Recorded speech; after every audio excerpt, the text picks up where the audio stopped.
Assalamualaikum warahmatullahi wabarakatuh.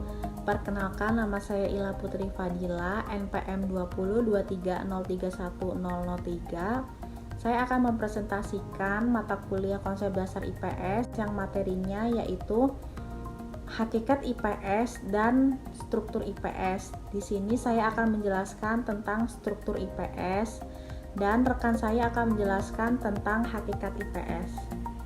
Kenalkan, nama saya Budi Prihtiati dengan NPM 2023031004. Pada kesempatan ini saya akan mempresentasikan hakikat IPS. Hakikat IPS. 1. Pengertian IPS. IPS di Indonesia dikenal sejak tahun 1970-an sebagai hasil kesepakatan komunitas akademi dan secara formal dimulai digunakan dalam sistem pendidikan nasional dalam kurikulum 1975. Sumantri dalam buku Supriya 2009 pada halaman yang 11 mengatakan bahwa pendidikan IPS adalah seleksi dari disiplin ilmu sosial dan humanior serta kegiatan dasar manusia yang diorganisasikan dan disajikan secara ilmiah dan psikologis untuk tujuan pendidikan.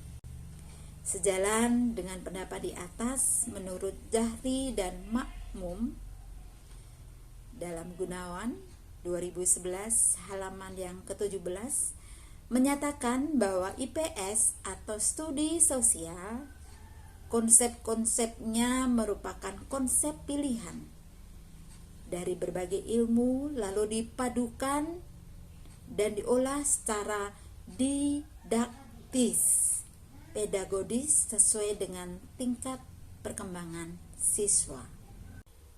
2. Landasan pendidikan IPS.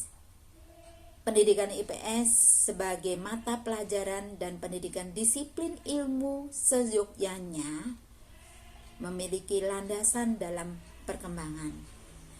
Landasan ini diharapkan akan dapat memberikan pemikiran mendasar tentang pengembangan struktur, metodologi, dan manfaat pendidikan IPS sebagai pendidikan disiplin ilmu.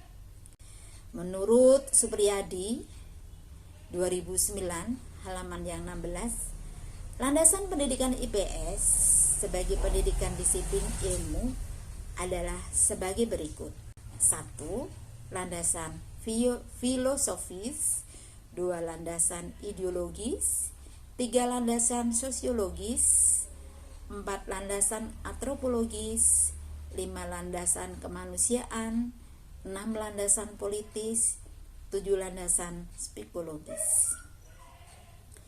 Tujuan pembelajaran IPS yaitu bertujuan untuk membentuk siswa yang peka dan kritis serta memiliki keterampilan dalam memecahkan permasalahan sosial yang terjadi di lingkungan masyarakat.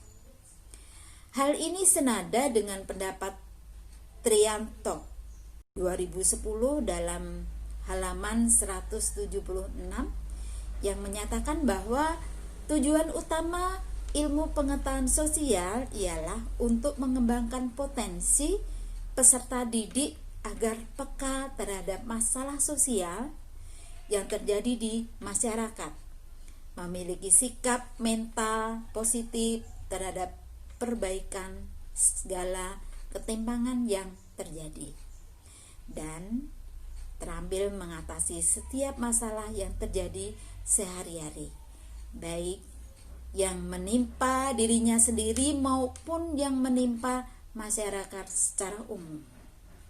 Sementara itu, Supardi 2011 pada halaman yang 186 sampai 187 menjelaskan mengenai tujuan IPS itu sebagai berikut. Yang pertama, memberikan pengetahuan untuk menjadi siswa sebagai warga negara yang baik. sadar sebagai makhluk ciptaan Tuhan, sadar akan hak dan kewajibannya sebagai warga bangsa, dan bersifat demokratis dan bertanggung jawab, memiliki identitas dan kebanggaan nasional. 2. Mengembangkan kemampuan berpikir kritis dan inquiry untuk dapat memahami, mengidentifikasikan, menganalisis, dan kemudian memiliki keterampilan sosial untuk ikut berpartisipasi dalam memecahkan masalah-masalah sosial. 3. Melatih belajar mandiri, di samping berlatih untuk membangun kebersamaan, juga melalui program-program pembelajaran yang lebih kreatif dan inovatif. 4. Mengembangkan kecerdasan, kebiasaan, dan keterampilan sosial. 5. Melatih siswa untuk menghayati nilai-nilai hidup yang baik dan terpuji, termasuk moral, kejujuran, keadilan, dan lain-lain, sehingga memiliki akhlak mulia. 6. Mengembangkan kesadaran dan kepedulian terhadap masyarakat dan lingkungan.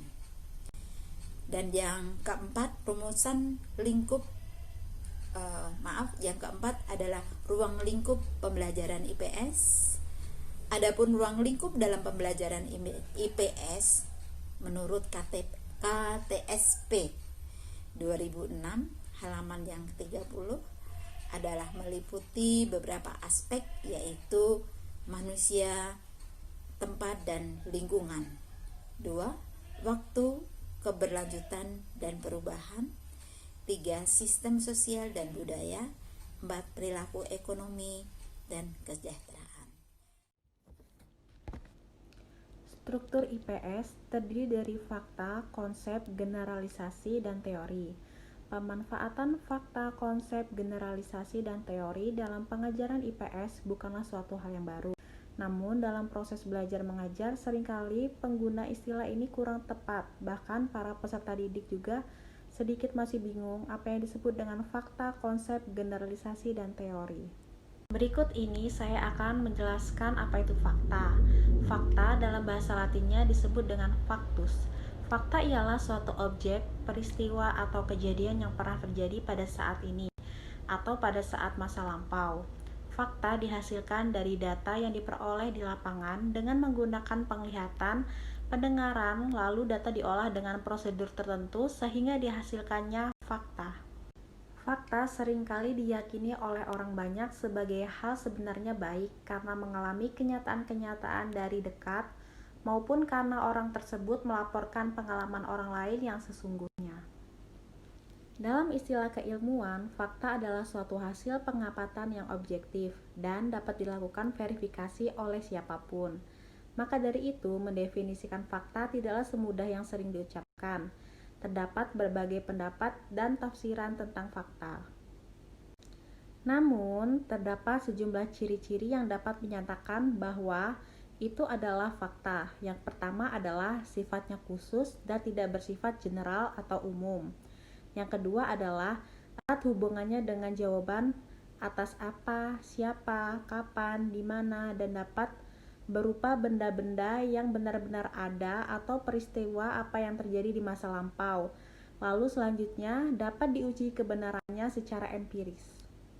Lalu selanjutnya saya akan menjelaskan tentang konsep. Konsep merupakan abstraksi, yaitu suatu konstruksi logis yang berbentuk dari kesan, tanggapan, dan pengalaman-pengalaman kompleks. Konsep adalah ide abstrak yang dapat digunakan untuk mengadakan klasifikasi atau penggolongan yang pada umumnya dinyatakan dengan suatu istilah atau rangkaian kata.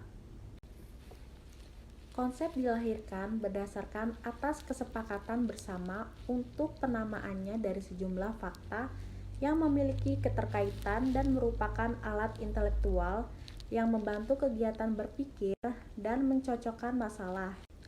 Contohnya seperti geografi. Geografi adalah sebuah konsep yang cukup luas karena konsep yang berada di bawahnya antara lain seperti sungai, danau, pegunungan, tebing, lautan, mata angin, dan lain-lain. Baiklah, selanjutnya saya akan menjelaskan tentang generalisasi. Generalisasi berasal dari kata general yang berarti umum atau menyeluruh. Oleh karena itu, generalisasi merupakan pengambilan kesimpulan secara umum dan suatu gejala informasi yang kita terima yang didukung oleh data dan fakta yang ada. Kadang generalisasi dikenal sebagai prinsip dan hukum. Generalisasi dapat juga menguraikan dunia sosial kita dengan teliti. Generalisasi menyatakan hubungan antara dua konsep atau lebih. Hubungan antara konsep-konsep yang berfungsi untuk membantu dalam memudahkan pemahaman suatu maksud pernyataan bersangkutan mengidentifikasi penyebab dan pengaruhnya. Baiklah, selanjutnya saya akan menjelaskan tentang teori. Teori yaitu prinsip umum yang menjelaskan hakikat, gejala atau hubungan berupa rumus, aturan, kaidah, dan generalisasi, serta perkiraan tentang implikasi atau akibat dari rangkaian fakta, konsep-konsep, dan generalisasi tersebut yang satu sama lainnya sangat berhubungan atau berkaitan. Menurut Goltz dan Licom, teori dapat dibagi menjadi yaitu yang pertama Grand Theory atau sistem secara ketat mengkaitkan preposisi, dan konsep-konsep yang abstrak sehingga dapat digunakan untuk menguraikan, menjelaskan, dan memprediksi secara komprehensif sejumlah fenomena-fenomena. Lalu selanjutnya adalah theoretical models, yaitu keterhubungan yang longgar antara sejumlah asumsi, konsep, dan preposisi yang membentuk pandangan ilmuwan tentang dunia. Baiklah, begitulah presentasi dari kami. Apabila ada kesalahan kami mohon maaf. Terima kasih. Assalamualaikum warahmatullahi wabarakatuh.